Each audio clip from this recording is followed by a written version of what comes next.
नए army chief general Asim Munir और chairman joint chief committee general Sahir Shamshad की सदर मुमलिकत आरिफ अलवी और वज़ीर-ए-आज़म शहबाज शरीफ से अलग अलग मुलाकात। वज़ीर-ए-आज़म और सदर मुमलिकत ने आर्मी चीफ और chairman joint chief of staff committee को नई तैनातियों पर मुबारकबाद दी। आर्मी चीफ और सदर आरिफ अलवी की मुलाकात में फ़ौज पाकिस्तान के पेशा वाराना उमूर पर तबादला ख्याल किया गया।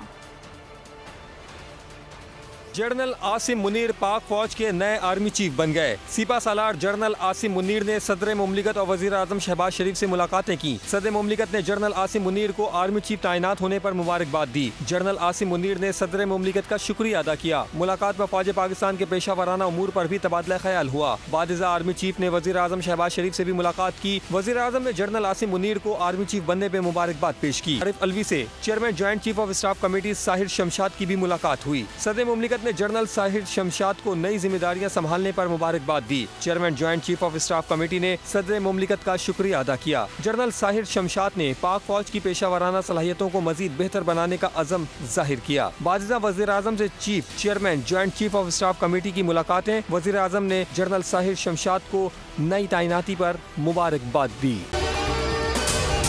अगर आपको ये वीडियो पसंद आई है तो हमारे चैनल को सब्सक्राइब करें और बेल आइकन को प्रेस करें।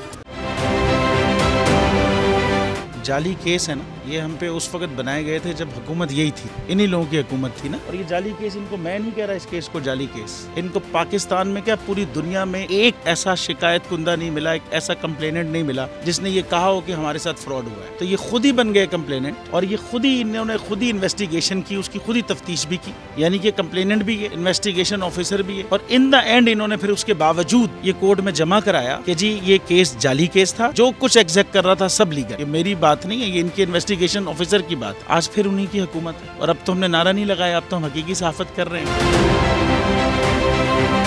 आप ये समझें, ये जो हक है ना, हक पे खड़े रहना और हक को बोलना, ये दूर से लगता है तन्हा हो गए लोग। आप खान साहब को देखें, तन्हा दिखाई देने, सारी जमातें मिलकर उनके खिलाफ हैं। लेकिन आज भी पाकिस्तान की आवाम उस हक की आवाज़ के पीछे जो है 80% से ज़्यादा आवाम उनके साथ है। एग्जैक्टली इसी तरीके से बोल की कहानी है। सब्सक्राइब करें और बेल दबाएं ताकि कोई खबर रह न जाए।